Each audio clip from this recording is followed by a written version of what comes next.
ओम श्री गुरुभ्यो नमः।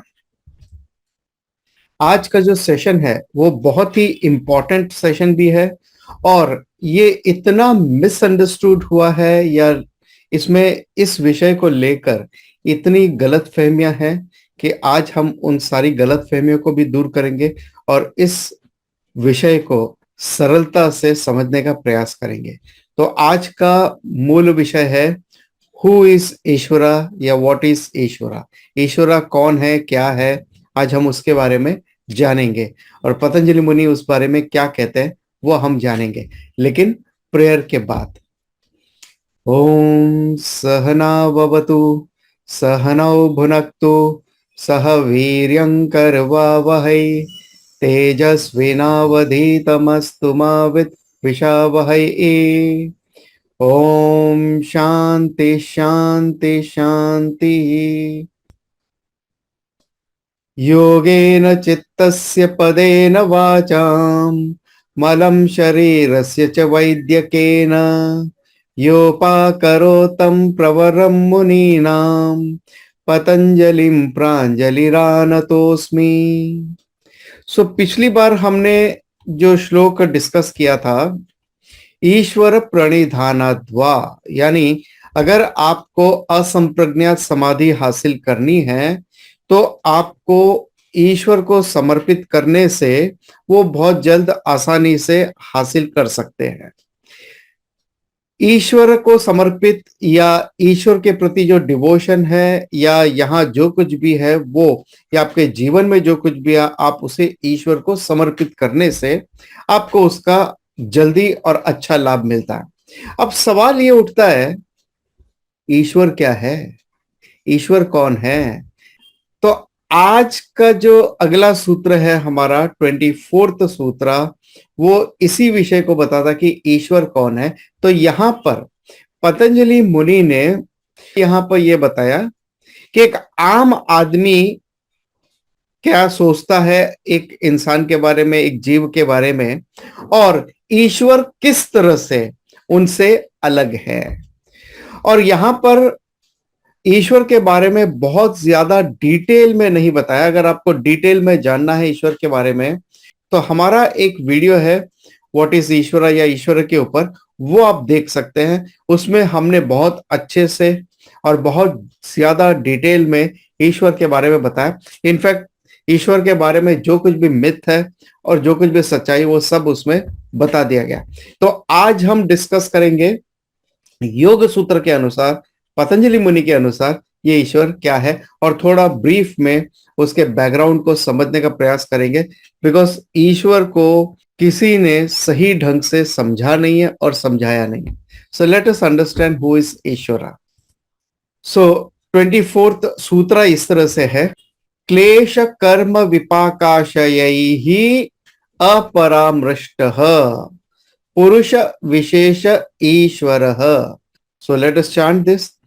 क्लेश कर्म विपाकाशयैहि अपरामृष्टः पुरुष विशेष ईश्वरः। तो ये जो ईश्वर है ये पुरुष विशेष है जो क्लेश कर्म विपाक आशय आशय ही, यानी ये सबको मिला करके इन चारों से, ये चार बातें जो यहाँ पे बताई गई है, आशय ही, जो र है वो विसर्ग और अ मिलके यहाँ पे र बना है। ओके, सो आशय ही यानी क्लेश कर्म विपाक आशय अपरामृष्ट, जो इन चारों से बाधित नहीं है, बंधा हुआ नहीं है, या जो इन चारों से अछूता है, वो पुरुष विशेष। It's a wonderful composition, we will understand that. पुरुष विशेष वो ईश्वर है। But before going to this deep meaning of this words, यहां पे जो पतंजलि मुनि ने बताया, उससे पहले हम थोड़ा इसका बैकग्राउंड समझते हैं। सबसे पहले ये जो ईश्वर को लेकर एक मिथ है, उस मिथ को हम पहले निगेट करते हैं। So who is Ishwar according to you? आप मुझे नीचे कमेंट करके जरूर बताइएगा आपके हिसाब से ईश्वर क्या है। क्या ईश्वर कोई पर्सन है, व्यक्ति है? क्या ईश्वर वो है जो एक स्थान पर वैकुंठ में बैठा है, या स्वर्ग में, या हेवन में बैठा है? क्या वो ईश्वर है?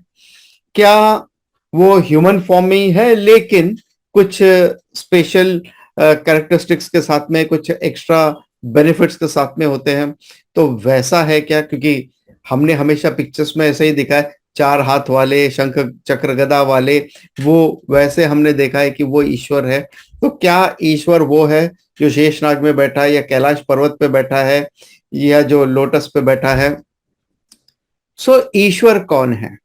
अब ईश्वर को इंग्लिश का जो नियरेस्ट ट्रांसलेशन है वो है God.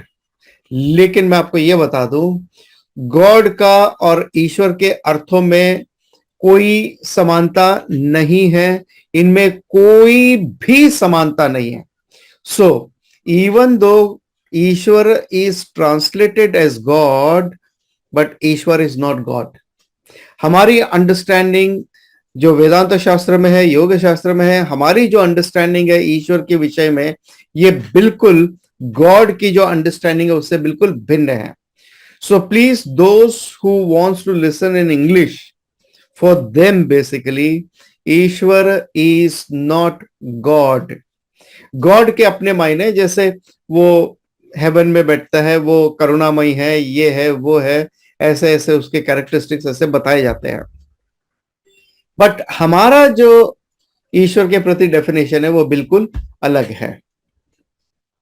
So what is Ishwara? Who is ईश्वरा?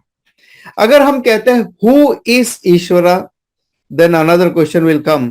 एक और क्वेश्चन इसमें ये हो सकता है, क्या वो मेल है, फीमेल है, वो आदमी है या औरत है, क्या है? तो नॉर्मली हम उसको ऐसे ही एड्रेस करते हैं, पुरुषः। नॉर्मल रोजमर्रा की भाषा में पुरुष का मतलब पुरुष यानी मेन होता है, बट शास्त्रिक भाषा में पुरुष का मतलब ह्यूमन बीइंग या बीइंग होता है, बीइंग।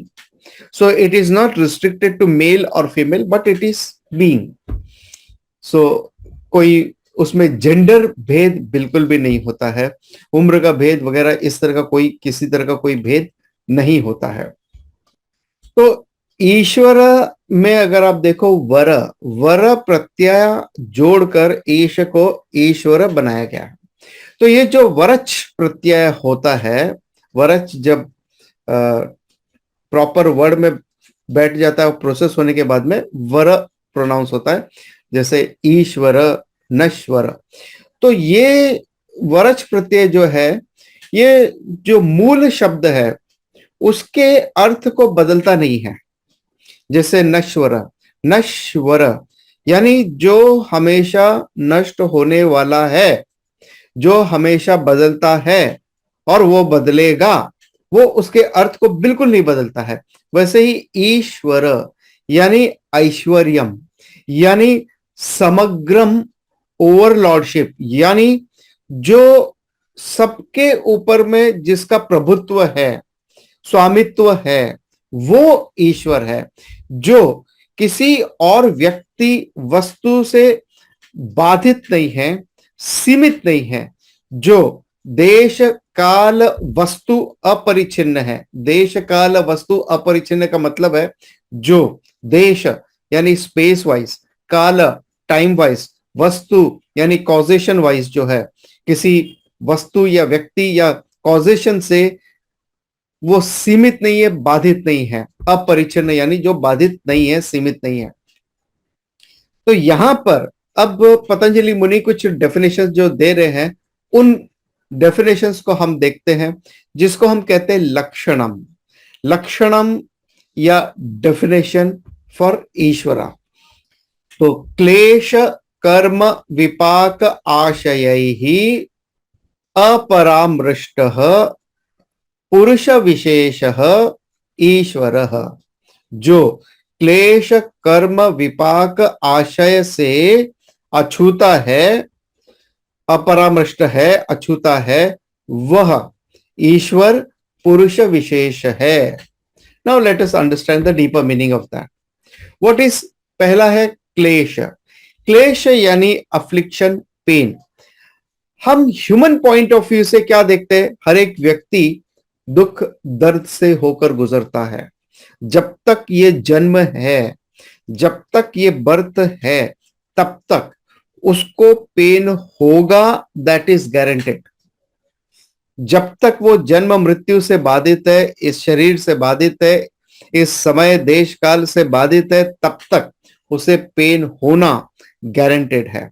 और 5 तरह के क्लेश हैं जो दूसरे पाद के यानी साधना पाद के तीसरे सूत्र में डिटेल में एक्सप्लेन किया है।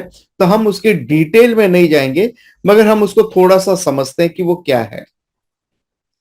अविद्या यानी इग्नोरेंस, अस्मिता यानी आई एम, आई एग्जिस्ट।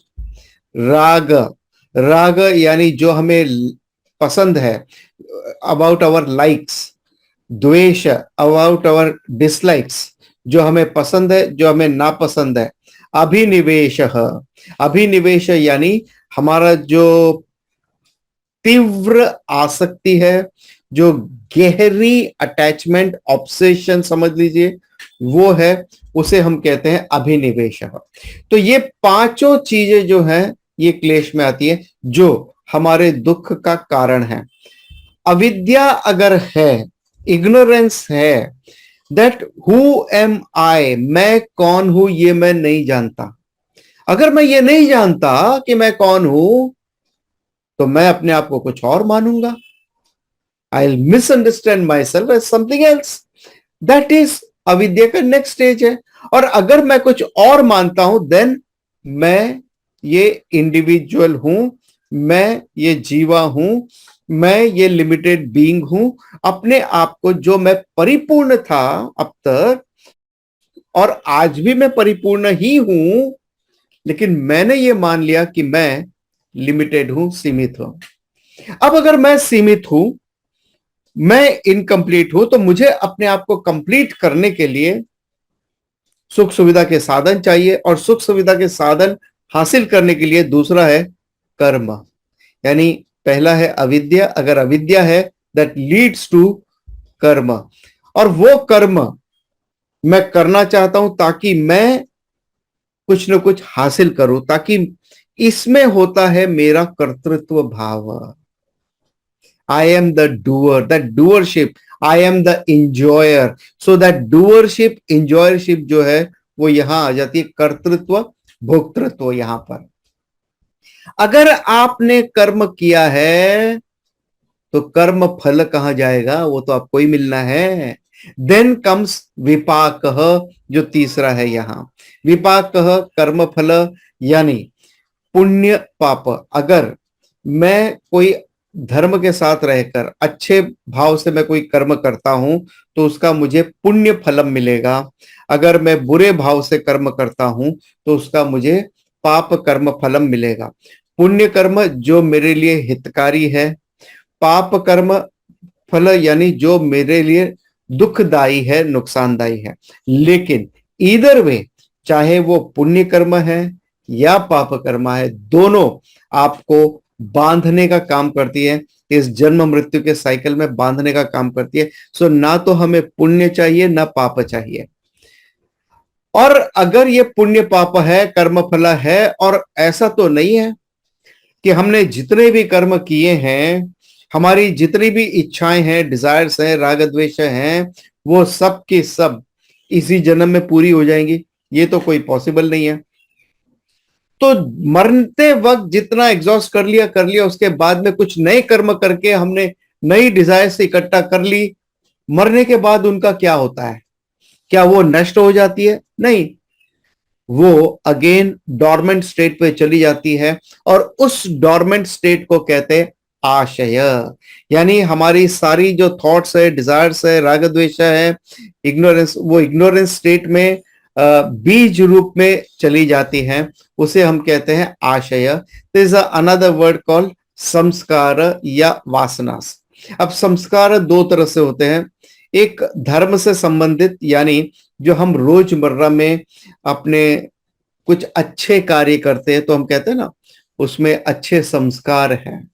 सो धर्म से संबंधित जो कर्म करते हैं उसे भी एक संस्कार कहते हैं। दूसरा यहाँ पे जो है संस्कार यानी जो इम्प्रेशंस हैं हमारे थॉट्स के, हमारे कर्म के जो इम्प्रेशंस हैं, जो अनमैनिफेस्ट फॉर्म में, सीड फॉर्म में हमारे साथ एक जन्म से दूसरे जन्म कैरी फॉरवर्ड होते हैं, उसे भी संस्कार कहते हैं। तो यहां पर ये दूसरा संस्कार है जो पहले जन्म से लेके आखिरी जन्म तक हमारे साथ रहते हैं, और जब जीवन मुक्त होते हैं, कैवल्य सिद्धि प्राप्त होती है, तब ये पूरी तरह से नष्ट हो जाते हैं वहां। जब तक ये 5 चीजें हैं तब तक इंसान इस जन्म मृत्यु से बाधित है। लेकिन ईश्वर इन 5 से अछूता है, ईश्वर को ये बाधित नहीं करते। तो ना तो उनका जन्म कोई कर्म से हुआ है, ना उनकी कोई वासना से संस्कार है इस तरह के, ना उनकी कोई डिजायर्स है, ना कोई उनके राग द्वेष है, इस तरह की कोई चीजें नहीं है। ना तो कर्म है, ना कर्तृत्व है, ना कर्म फल है उनके लिए। ये सारी बातों से ईश्वर जो है वो पूरी तरह से अछूता है। देन हु इज ईश्वरा? ईश्वरा इज दैट चेतन तत्व विशेष। पुरुष विशेष इस चेतन तत्व विशेष। पुरुष का मतलब ये नहीं है कि वो इतने सारे पुरुषों में एक विशेष पुरुष है जिसको हम हीरो कह सकते हैं, ऐसा नहीं है। Among all he is one of them, ऐसा बिल्कुल भी नहीं है। It is not among them, it is the पुरुष। तो ये पुरुष के 2 अर्थ निकल के आते हैं। पहला है पूर्यते इति पुरुषः, यानी जो ऑल परवेसिव है, हर जगह हर व्यक्ति में विद्यमान है, हर जीव में विद्यमान है, फिर वो चाहे मनुष्य हो या कोई भी जीव क्यों ना हो, या निर्जीव ही क्यों ना हो, वो हर जगह विद्यमान है। दूसरा मीनिंग है पुरुष का पुरे वसति इति पुरुषः। पुरे यानी ये जो पुरी है, नगरी है, ये जो सिटी है जिसमें नवद्वारे पुरी ही, यानी ये जो 9 द्वार वाली ये जो पुरी है, सिटी है, इसमें जो ड्वेल करता है, इसमें जो रिसाइड करता है, वो पुरुष है। ऐसा नहीं कि वो कहीं से आके बैठ गया और फिर चला जाता है, नहीं। It is all pervasive. पूर्यते इति पुरुषः एंड पुरे वसति इति पुरुषः। Now we will understand the meaning of this पुरुष also. In fact, every individual is Purusha. All human beings, all beings are Purusha. Even Devatas are Purusha, human beings are Purusha, Asuras are also Purusha. But Ishvara is Vishesha, Purusha Vishesha. So, ये पुरुष और पुरुष विशेष, इन दोनों में क्या अंतर है? जैसे फॉर एग्जाम्पल ये है घट, पॉट। ये एक पॉट है, ये एक ग्लास है, और ये एक कप है। And then there is a broken pot also. Okay, alright. अब ये जो पॉट है ये एक पुरुष हो गया, ये ग्लास दूसरी पुरुष है, ये कप तीसरी पुरुष है। तो ये 3 अलग अलग पुरुष हो गए, यहां पर हम ऐसा कह सकते हैं।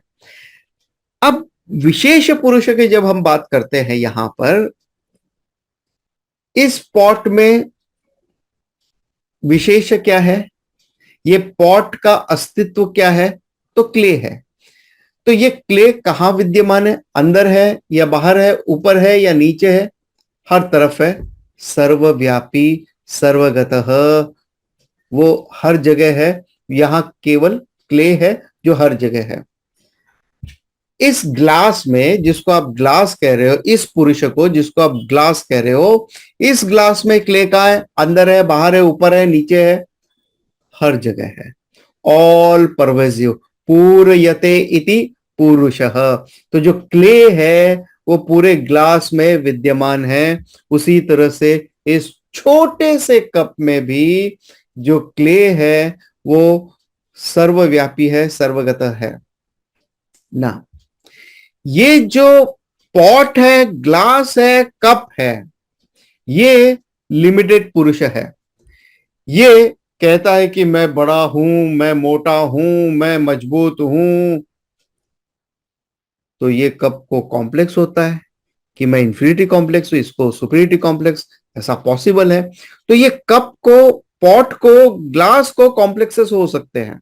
ये कप है, पॉट है, ग्लास है, ये ब्रेक हो सकते हैं, ये छोटे बड़े हो सकते हैं, इनमें कॉम्प्लेक्सेस हो सकता है। लेकिन क्या ये क्ले में कॉम्प्लेक्स होगा? क्या इस क्ले में कॉम्प्लेक्स होगा? क्या ये दो क्ले अलग अलग है? नहीं। क्ले चाहे इस पॉट में है, इस कप में है, या इस ग्लास में है, क्ले इज, कितने, तीन है क्या? नहीं, क्ले तो एक ही है, एकम अद्वितीयम क्ले। ये इनसे अलग नहीं, ये है विशेष पुरुष, ये है ईश्वर। उसी तरह से ह्यूमन बीइंग्स या लिविंग बीइंग्स अलग अलग है। Why we are taking human beings only? Because उनमें कॉन्शियसनेस है, उनमें वो कॉन्शियसनेस मैनिफेस्ट होता है, एक्टिविटीज है, वो देख सकते, सुन सकते, कार्य कर सकते हैं, बोल सकते वगैरह, ये सारे कॉन्शियसनेस के मैनिफेस्टेशन हैं। तो उसी तरह से ये क्ले यहां पे मैनिफेस्ट हो गई है पॉट के रूप में। क्या क्ले केवल यहीं तक सीमित है? नहीं, वो तो सर्वव्यापी है। पॉट के पहले भी क्ले था, पॉट में भी क्ले, पॉट के बाद में भी क्ले है। वो इटर्नल है, टाइम बाउंड नहीं है, वो सर्वव्यापी है, सर्वगता है। तो clay is not restricted only to this particular pot या कप या ग्लास या कोई भी अर्धन चीज है, वहां तक सीमित नहीं है। उसके अलावा भी मिट्टी के रूप में भी मिट्टी है, क्ले है। So Ishwar is not restricted to living beings only, वो उनसे परे भी है। सो इन शॉर्ट, ये सारे डिफरेंट डिफरेंट अर्धनवेयर जो भी है, वो पॉट या ग्लास तक सीमित नहीं है, वो वास्तव में ये भी क्ले, ये भी क्ले, और यही इनकी सत्यता है कि ये क्ले है, और क्ले के अलावा क्या पॉट है? नहीं, क्योंकि पॉट इंसिडेंटल है, पॉट मिथ्या है, क्ले सत्यम है। एक और एग्जांपल आप ले सकते हो इसमें, जैसे वेव्स हैं, ओशियन में वेव्स हैं। तो जो वेव्स है ओशियन में, उठती है बैठती है, उठती है बैठती है, जो लहरें हैं, ये लहरें इंडिविजुअल हैं, लेकिन ओशियन समग्रम है, ऑल परवेसिव है, ऑल पावरफुल है। ऑल पावरफुल मतलब ओवरलॉर्डशिप कैसे है इसमें? क्योंकि वेव एग्जिस्ट ही नहीं कर सकती अगर ओशन नहीं है तो। लेकिन अगर आप देखो, चाहे वेव है या ओशन है, दोनों क्या है? पानी है। उसमें जो बुदबुदे हैं वो क्या है? पानी है। जो छोटे ड्रॉपलेट्स है वो क्या है? पानी है। सब कुछ पानी ही है। Everything is nothing but water only. और इसीलिए नेक्स्ट सूत्र आता है, तत्र निरतिशयम सर्वज्ञ बीजम। तत्र निरतिशयम सर्वज्ञ बीजम, यानी तत्र उस ईश्वर में, निरतिशयम अतिशयता से, वो सर्वज्ञ बीजम है, वो सर्वज्ञ का यानी ऑल नोइंग ऑमनिशिएंट का बीजम है, द मूलम है वो। So let us understand this 25th सूत्र ऑल्सो।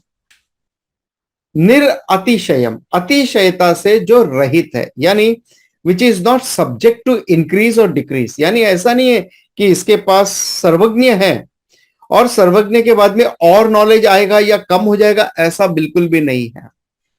और दूसरा, इससे ज्यादा कोई और नॉलेजेबल है, ऐसा भी कुछ नहीं है। और ये नॉलेज ऐसा नहीं है that I no driving, I know cooking, I know swimming, I know walking. तो ये सारी चीजें आपको नॉलेज ऑफ समथिंग है, मगर ये ईश्वर जो है सर्वज्ञ बीजम है। यानी ये ऐसा नहीं है कि it is not the knowledge of anything, it is the very source of the knowledge. ये ऐसा नहीं है कि किसी वस्तु विशेष का आपको ज्ञानम है और वो बहुत बड़ा ज्ञानी है, उसके पास में ज्यादा इंफॉर्मेशन है। नहीं, इसके बिना नॉलेज संभव नहीं है। It is the knowing principle itself. जैसे मैं कहता हूं, आपको पूछता हूं ये क्या है, तो आप कहोगे ग्लास है। How do you no? Sir, I know this, that this is glass. Okay. Do you no driving? Yes sir, I know driving क्या होती है। ओके। क्या आप एयरक्राफ्ट फ्लाई कर सकते हो? No sir, I do not know. How do you know? I know. I know, मैं जानता हूं कि मैं कार ड्राइव कर सकता हूं। मैं ये भी जानता हूं कि मैं एरोप्लेन फ्लाई नहीं कर सकता। और मैं ये भी नहीं जानता कि मैं क्या क्या नहीं जानता। दुनिया में अनेकों ऐसी वस्तुएं हैं जिनके बारे में मैं जानता ही नहीं हूं। जब डिस्कवरी चैनल देखते हैं तब पता चलता है बहुत कुछ बातें। So I know what I know, I know what I do not know, and I also know that I don't know about all my other ignorances also.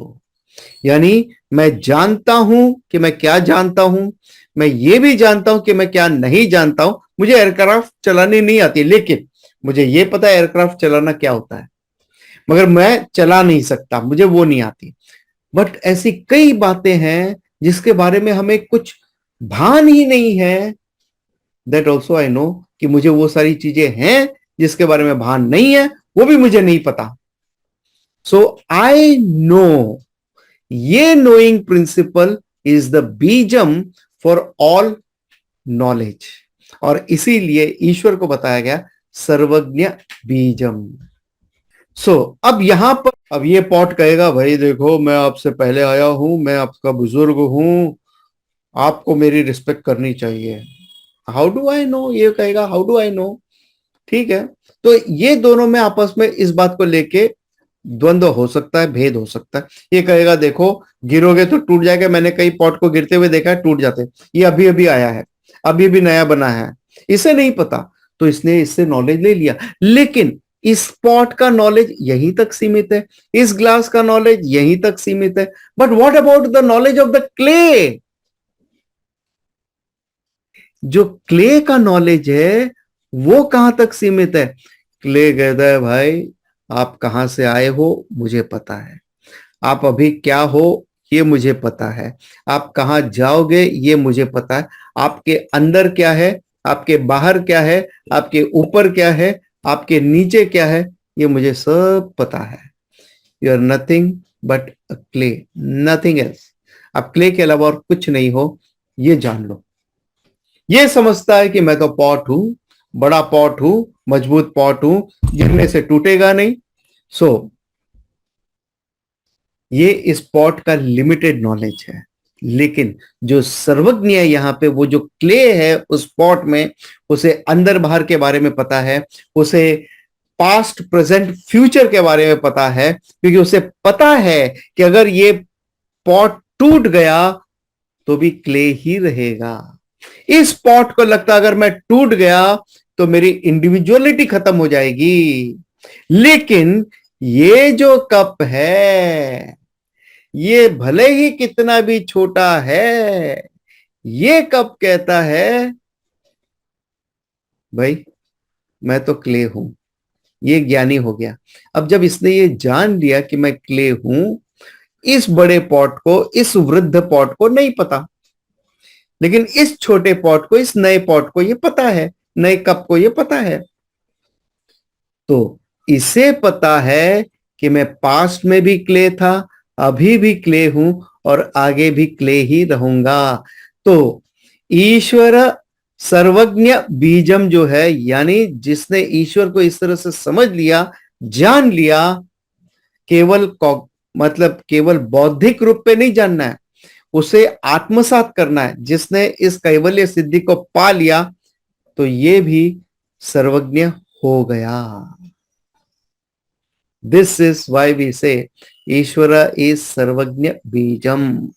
यानी it is the not just the knowledge of something, it is the very knowing principle, जिसकी वजह से आप अगर कुछ जानते हैं तो क्यों जानते हैं, अगर आप देख रहे हैं, सुन रहे हैं, बोल रहे हैं, तो वो कैसे संभव है, ये सारे जो प्रमाण जो काम करते हैं ये कैसे संभव है, बिकॉज ऑफ द ईश्वरा। ईश्वर के बिना न तो हम देख पाएंगे न सुन पाएंगे, ये आंखें केवल गोलका है, निर्जीव है। लेकिन अगर ये देखना सुनना संभव है तो वो केवल और केवल ईश्वर, जो नॉलेज का सोर्स है, जो नोइंग प्रिंसिपल है, उसी की वजह से I know what I know, I know what I do not no, and I also know that I don't know what I don't know. I am ignorant about my ignorance also. मैं अपने अज्ञानम के प्रति भी अज्ञानी हूं, ये सब भी मुझे नहीं पता। That I know, that is knowing principle, that is Ishwar सर्वज्ञ बीजम। और जिसने ईश्वर को आत्मसात कर लिया, कैवल्य सिद्धि पाली, वो भी सर्वज्ञ हो गया। तो जो सर्वज्ञ हो गया वो जानता है कि चाहे ये पॉट है, चाहे ये ग्लास है, या ये कप है, दे आर डिफरेंट इन व्यवहार जगत में। ये ट्रांजैक्शनल रियलिटी के हिसाब से आप ये नहीं कह सकते क्ले दे दो, ये वाला क्ले वो वाला क्ले, नहीं। ये कप है, ये ग्लास है, ये पॉट है, but in reality they all are clay. उसी तरह से व्यवहार जगत में आप और मैं अलग हो सकते हैं, व्यवहार के पॉइंट ऑफ व्यू से, ट्रांजैक्शन के पॉइंट ऑफ व्यू से, लेकिन वास्तविकता में मैं आप हम सब एक ईश्वर ही है। आई एम नॉट सेइंग ईश्वर का अंश, ईश्वर का अंश ईश्वर से अलग नहीं है। There is no separation. क्यों? क्योंकि जो सर्वव्यापी है वो अलग कैसे हो सकता है, कहां हो सकता है, कब हो सकता है? इसलिए हम ईश्वर का अंश है ऐसा नहीं, ईश्वर ही है। That is the vision of the शास्त्र। सो इसी के साथ हम ये आज का सेशन कंक्लूड करते हैं। अगर आपने हमारे ईश्वर का टॉपिक, जो विशेष टॉपिक है व्हाट इज ईश्वर, अगर वो आपने नहीं देखा है तो प्लीज आप वो जरूर देख लीजिएगा, व्हाट इज ईश्वरा। और if you like the video, if you like the subject matter, if you like the topic, you may hit the like button. You may share with other people also. And if you have not yet subscribed, please subscribe the channel. Om Shri Guru Bhyo Namaha. Om Tat Sat.